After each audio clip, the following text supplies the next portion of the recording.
Sebuah kisah, seorang petinggi polisi bernama Jenderal Vembo berusia kurang lebih 50 tahun memiliki istri yang tak beda jauh umurnya. Istrinya yang bernama Aswati selalu terlihat cantik karena mendapatkan uang yang cukup dari suaminya untuk kebutuhan perawatan tubuhnya, bahkan sampai memiliki salon kecantikan pribadi. Sebagai petinggi polisi, Jenderal Vembo sering bepergian tugas di luar kota bersama beberapa ajudannya. Sedangkan istrinya juga banyak melakukan kegiatan sosial bersama ibu-ibu kelas atas di komunitasnya. Untuk menjaga sekaligus menjadi sopir pribadi untuk istrinya, Jenderal Vembo menugaskan seorang ajudannya yang bernama Brigjo. Brigjo adalah seorang polisi muda yang tegap, cekatan, dan memiliki paras yang cukup tampan. Saking seringnya sang jenderal pergi dengan alasan bertugas, sehingga jarang sekali ia menyentuh istrinya. Singkat cerita, sang istri kemudian menemukan kabar sekaligus bukti yang kuat bahwa sang jenderal suaminya memiliki wanita simpanan yang jauh lebih muda dari dirinya. Ketika ditanya oleh sang istri dengan berbagai bukti, sang jenderal tak bisa lagi mengelak, sehingga terjadi keributan dalam rumah tangga mereka. Namun karena mengingat mereka adalah keluarga terhormat dan pernikahan mereka telah dikaruniai beberapa orang anak, maka mereka sepakat untuk tidak memperpanjang masalah. Meskipun sang istri masih tetap memendam amarah dan kecewanya, sang istri Aswati tetap melanjutkan kegiatannya sebagai seorang istri dari jenderal polisi. Suatu hari Aswati bepergian dengan mobil diantar oleh Brigjo, sopirnya. Di tengah perjalanan mendadak ia mengingat kelakuan suaminya. Aswati kemudian menangis hingga supirnya kebingungan dan berhenti di sebuah taman. Aswati kemudian mendekati supirnya. Dengan setengah berbisik, istri sang jenderal tersebut bercerita tentang perselingkuhan sang jenderal suaminya. Karena larut dalam emosi, maka Aswati memeluk dan menangis sejadinya di dada Brigjo, sopir pribadinya. Awalnya Brigjo sangat kikuk, sekaligus bingung harus bagaimana. Namun Brigjo tak kuasa menolak pelukan Aswati yang sedang bersedih. Lama-kelamaan mereka berdua merasa sama-sama nyaman. Dari situlah berawal sebuah hubungan khusus antara Aswati sang majikan bersama Brigjo, sopir pribadinya. Hingga akhirnya mereka pergi ke sebuah hotel untuk melakukan hubungan terlarang.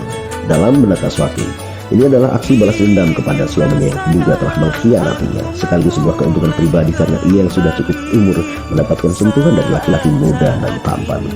Sedangkan Brigjo yang masih lajang, selain juga terbakar nafsunya, juga tak kuasa menolak ajakan majikannya tersebut. Suatu hari sang jenderal Vembo berencana berangkat bekerja seperti biasa. Ia pamit kepada istrinya Aswati untuk melakukan tugas luar kota. Setelah suaminya berangkat, Aswati merasa ada kesempatan untuk memanfaatkan kepergian suaminya. Maka ia menelpon Brigjo untuk kembali memenuhi hasratnya di rumah sang jenderal yang cukup besar itu. Namun ternyata sang jenderal sudah mengendus adanya perselingkuhan istrinya dengan sang sopir. Pamit sang jenderal Vembo kepada istrinya untuk tugas di luar kota ternyata hanya jebakan dari sang jenderal. Sebenarnya dia hanya berputar menunggu aba-aba dari ajudannya yang lain yang sudah ditugaskannya untuk mengawasi kelakuan istrinya.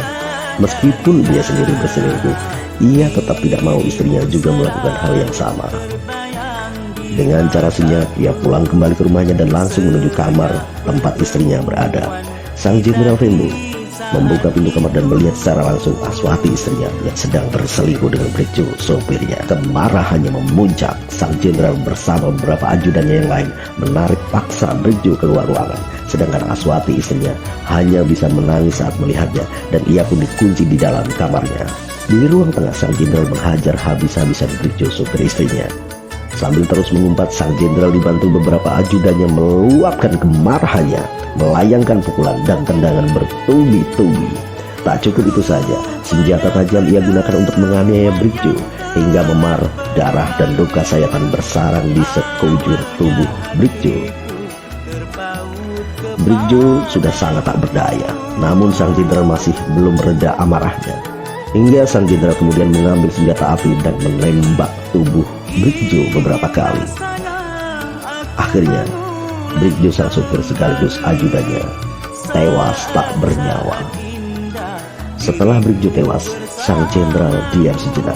Mungkin cukup kebingungan, namun sebagai seorang petugas berpengalaman, ia mampu untuk tetap berpikir mengatasi keadaan. Sang jenderal kemudian memerintahkan ajudannya untuk mengambil semua hasil rekaman CCTV yang ada di rumahnya maupun yang ada di lingkungannya. Lalu bukti rekaman tersebut dimusnahkan. Kemudian ia merancang sebuah cerita kejadian, yaitu cerita pertama, Aswati istrinya saat itu sedang berada di kamar, kemudian diganggu dan dilecehkan oleh Brigjo, sopirnya. Yang kedua, ia memerintahkan kepada ajudan setianya yang bernama Eko untuk mengaku bahwa pada kejadian Ketika Eko mencegah dan mengingatkan Brikjo marah dan menembaki Eko hingga terjadi baku tembak. Dan akhirnya Brikjo tewas akibat tembakan Eko. Eko diperintah untuk mengaku bahwa ia yang menembak mati Brikjo. Mereka kemudian membawa jasad Brikjo untuk diotopsi dengan memaksa petugas otopsi untuk mengkondisikan mayat agar sesuai dengan skenario yang dibuatnya pada hasil otopsi. Awalnya petugas otopsi menolak, namun karena yang meminta petugas berpangkat tinggi, maka 2 hari kemudian mereka sepakat untuk menurut pada perintah sang jenderal. Maka menuju hari ketiga dibukalah ke publik tentang kematian Brikjo dengan keterangan penyebab kematian sesuai dengan skenario sang jenderal. Awalnya semua berjalan lancar, namun ketika berita kematian Brikjo gempar, keluarga Brikjo dan masyarakat merasa ada banyak kejanggalan dalam peristiwa tersebut. Di antaranya, rekaman CCTV rumah petinggi polisi tersebut tidak ditemukan. Yang kedua, handphone milik Brikjo juga belum diketahui keberadaannya. Yang ketiga, saat akan melaksanakan pemakaman Brikjo, keluarga besar Brikjo melihat jasad Brikjo dan ditemukan banyak luka memar dan sayatan yang tidak sesuai dengan berita yang dipublikasikan. Sontak hal itu menjadi perbincangan luas dan masyarakat ramai-ramai meminta pihak kepolisian untuk mengusut tuntas peristiwa dan penyebab tewasnya Brikjo. Akhirnya, sang jenderal dinonaktifkan dari jabatannya dan dilakukan pemeriksaan oleh petugas khusus yang ditunjuk oleh kesatuan. Kemudian, tamatlah karir sang jenderal Vembu. Sahabat semuanya, cerita ini hanyalah fiktif belaka alias dongeng yang terjadi di negara antah berantah. Namun, dari cerita ini, kita dapat mengambil pelajaran bahwa 1. Perselingkuhan akan membawa dampak buruk bagi seluruh keluarga. Yang kedua, skenario buruk atas kejahatan yang ditutupi akan terbongkar pada saatnya. Yang ketiga, jabatan hanyalah sementara dan dalam sekejap bisa menghilang.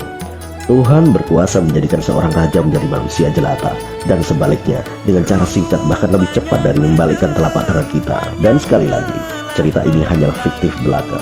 Bila ada kesamaan nama tokoh dan kesesuaian kejadian, itu hanyalah sebuah kebetulan. Semoga bermanfaat. Jangan lupa subscribe, like, share, dan komentar. Terima kasih.